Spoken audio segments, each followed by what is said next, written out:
What is up, gang? It is I, Carlton Flowers, your crypto pro. Yay! And tonight we are gonna break it down and talk about this Boba Fett drop. Boba Fett. And then discuss the market, the action that is going on with the market, with the whole KYC thing and the deadline being today, and just kind of share our thoughts and talk about what we learned. So let's look at these Boba Fett items that were so hyped up and talk about how we did with the pre-drop analysis. Now, I, for one, was absolutely wrong. Well, I was about maybe 1/3 wrong. I thought that the ultra rare was going to be in the $600 to $700 range. And as we'll see, I was off by 50%. But I did say that the common and the uncommon were not going to hold retail. I did not know that they would be at 50% of retail, but I did believe that they were not going to be above water after the drop. Now, let's just start with the common here and see where it's at. Oh man, slipping down, 37.96. Gee whiz. I did get the common on the drop and I got number 640. So I got a great number, but 80 bucks for this sucker. I could probably sell that thing on the market and get my money back, which is a thought, I might do that and then pump that into buying two commons or get a common and an uncommon, or maybe part of the proceeds that would be needed to purchase the ultra rare.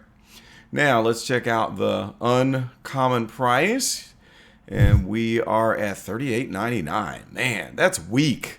That is super weak. Let's look at the ultra rare. How are we doing ultra rare? $289. Ouch. Man, that hurts. It was just at what? It was sitting at $389 yesterday. So I didn't expect to see that coming. I mean, especially with the whole KYC thing going on. Of course, that would have nothing to do with these items, other than the fact that maybe your bots, this was the last day that you could bot and list. So maybe they purchased a bunch and dumped them. But with the restriction happening today, it wouldn't make any sense. It wouldn't explain why we see this price going down. So overall, it looks like the FOMO reigned supreme on the Boba Fett drop, and we were all wrong. Some people skipped. I know Rob of Superstar Collectibles, Superstar Money. I'm mixing up my collectibles and Superstar Money. I can't keep it straight. I'm just getting back from Ohio, my Cedar Point trip. I had a blast, and the brain is on fumes. I'm very tired, so I can't think straight today. Rob said that he was skipping, and I know, or was it Joe? I can't remember which was which, but one bought 3 or 4 and did pretty well, and the other skipped it and just bought the ultra rare in the market afterwards. I was kind of halfway in between them and my collectibles, where my collectibles thought that it was going to be extremely successful on the market. Afterwards, I was kind of in the middle. Dokta Strange, I believe did you get an uncommon on the drop? I can't remember. Chime in and post in the comments and let me know. I was on the road during the drop, so I wasn't able to communicate directly with my incredible, awesome Telegram group as usual. But I know Dokta Strange, he was on top of this drop. Well, at any rate, what did we learn from this?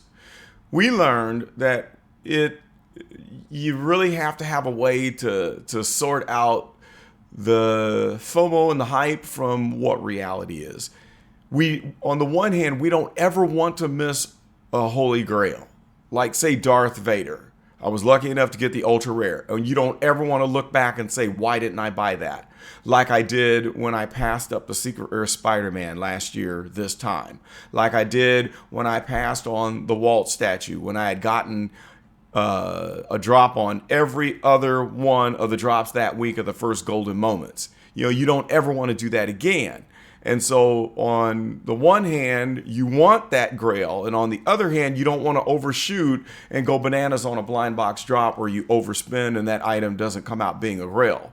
But there was enough evidence to say that it was worth taking this one seriously. I like the research that my collectibles did on this item in the real world. But as it turns out, I think that the support for Boba Fett is very niche. It's not a general audience. In fact, I think Star Wars, the demand for this on VeVe is very niche. But Darth Vader crosses all the boundaries because everyone knows Darth Vader. We had enough people that have not even seen a single Star Wars movie that knew to get Darth Vader.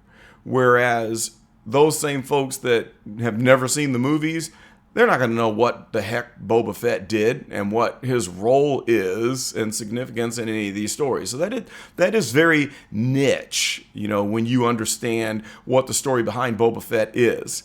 So we can look back and say that, all right, for an item to be an absolute grail, it has to have universal appeal. It has to have a very limited supply. It has to have a higher entry level. Okay, I would say $80 is the limit, nothing less than 80. We have had some grails that are below that, like golden moments, like my R2D2 and my Mickey Sorcerer's hat. Those are $60, and we've seen what they've done. The hat's been as high as $6,000. R2D2 was what? Sitting around $12,000 at the peak last November. So the barrier of entry, it has to have a higher price. And then it must have universal appeal. It must have universal popularity, where all of those who would have never seen the movie or TV show that character is from, they would still be able to say, I immediately recognize that item. Spider-Man fits that description. The Walt statue and Mickey Mouse fits that description, okay? R2-D2 fits that description. Darth Vader definitely fits that description. And Boba Fett does not fit that description. He does not meet all of the qualifications for what we would have to have. Now, I would say the ultra rare animated T-Rex fits that description.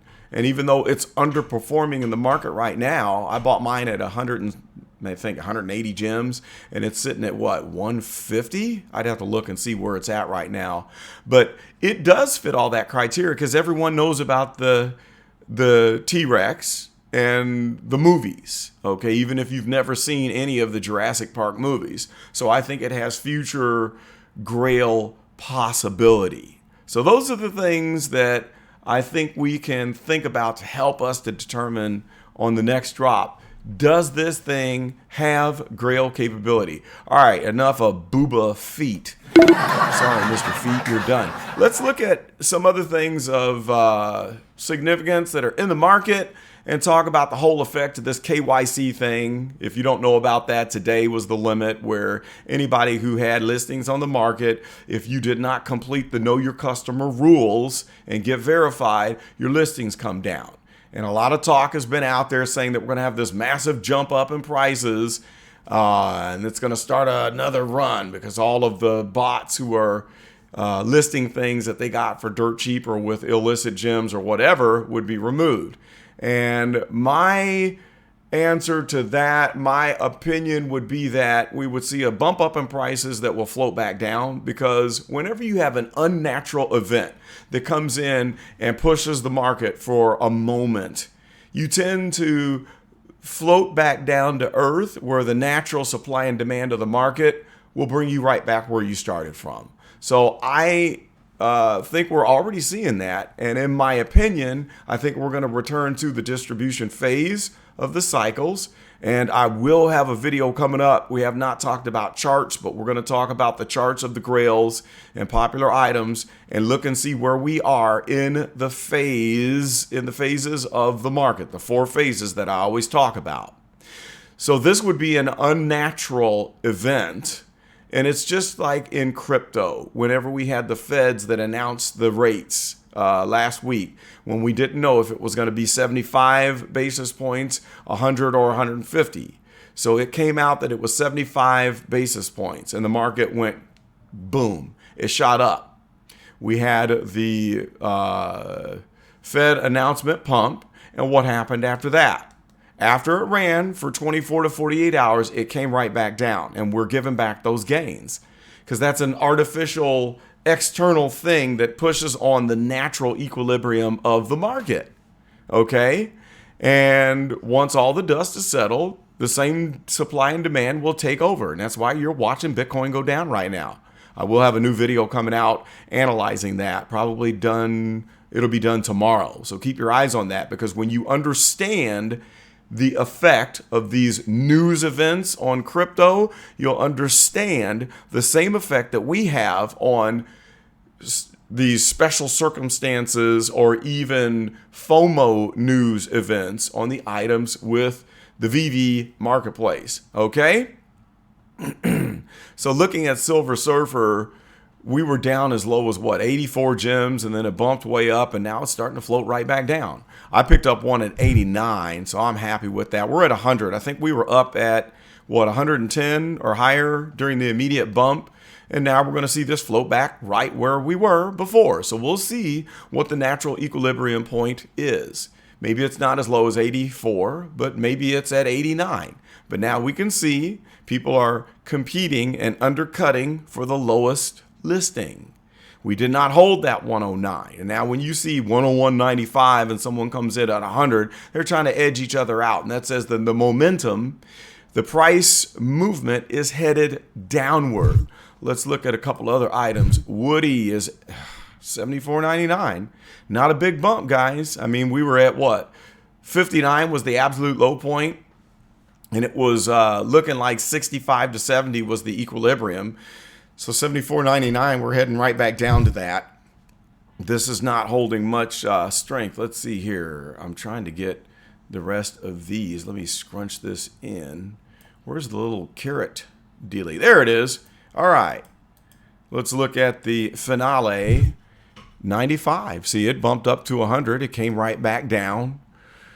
What else do we have here? The Tesseract price 27. So it jumped up to 30 and is coming right back down. Where I've got 4 of these now. I'm going to start stacking Tesseracts, because if this ever works out where we get the Infinity Stones and all of that, I think this one could shoot to the moon. Not financial advice, just my opinion. All right, let's look at Dark Lord of the Sith. The common, I have a bag. 139, floating back down. I was looking at getting the uncommon at, I think 109 was at the price. Where is it now? It did bump up. It's at 119. It was up to, I think we had jumped up to 129, maybe in the 130s after the listing squeeze, the delisting squeeze, we'll call it. Let's just click on see all and just pop through and see if we can check a price on a couple other key items.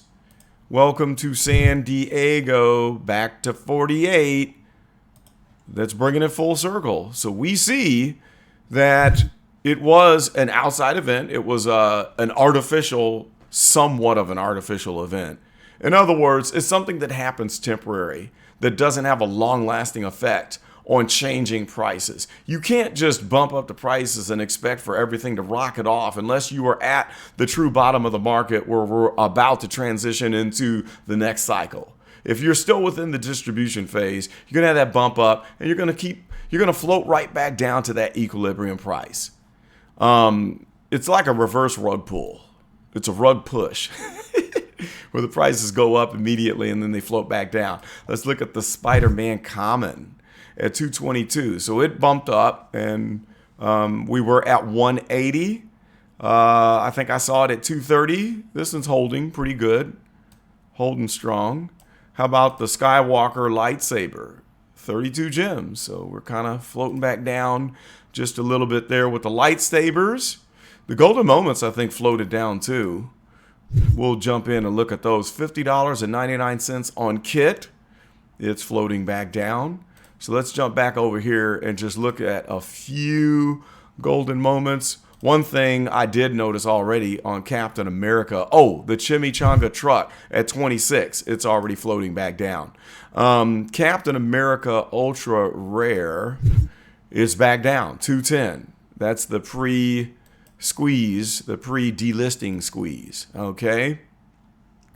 One item that did pump up, and I don't know why, maybe you can tell me, is right here on the choices. The protector went from 31 up to like 55, and now it's at 47. Just slipping slightly ever since the delisting squeeze. And so maybe this is one that got botted hard. And once they removed that, but I think the price had moved up before the delisting, if I am remembering correctly. Now, what did I say? We were going to jump into golden moments briefly. Here we go.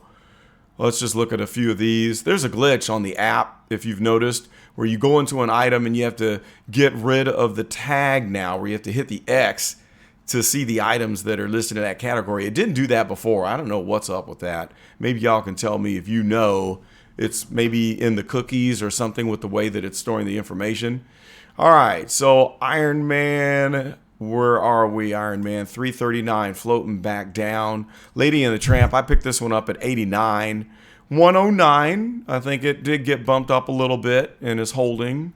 But, you know, that's not a big difference. And I was thinking we're going to see like these things double. And that didn't happen. Look at the partners, man. Back to 67.50. And I would imagine that it wasn't the bots that were holding massive amounts of the Vault like people were thinking. Because if they were, we would have seen that sucker go back above 10,000 like right off the bat. And that did not happen. Cogsworth and Lumiere, 73.50, floating back down. So we're looking at what? A 10% difference in price, if that. Chip and Dale sitting at 168.50. I know it was at 160 before the Boba Fett gem squeeze. How about Avengers logo? We were close to 200, 234. Not a big difference. And here's my R2D2, 1188. Holding pretty strong because it was down at around 1,000. So the effect of this was not that great.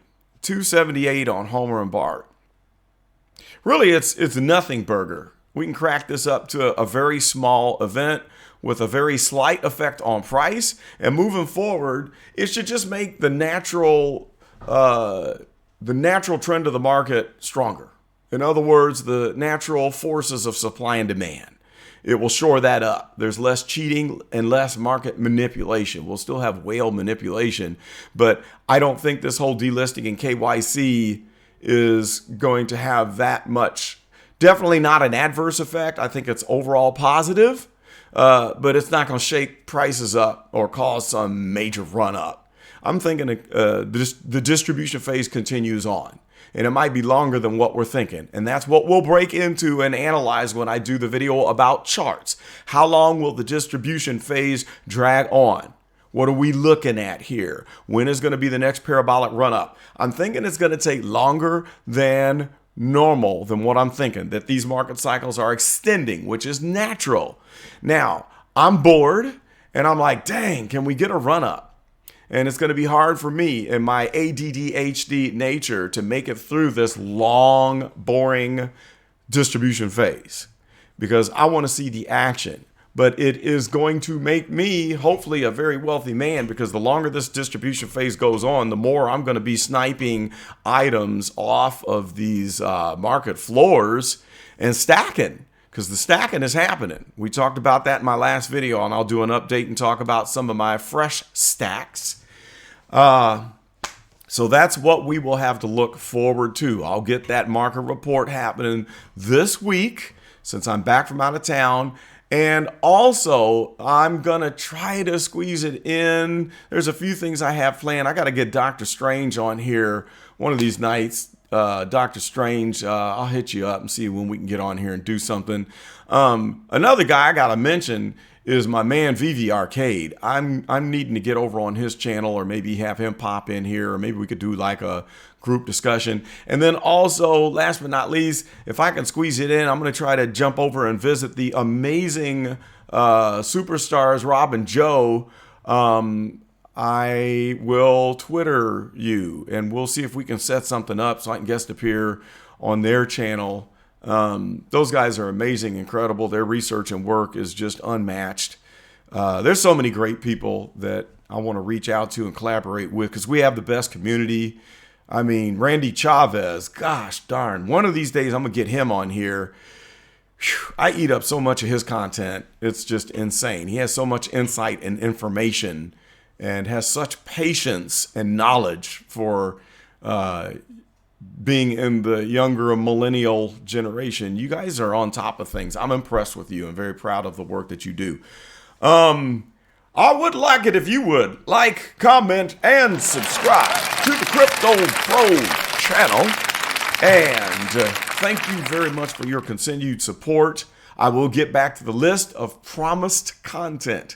It will be coming this week. I will set aside time and we're going to get this thing done. But until then, this is the Crypto Pro and I bees out.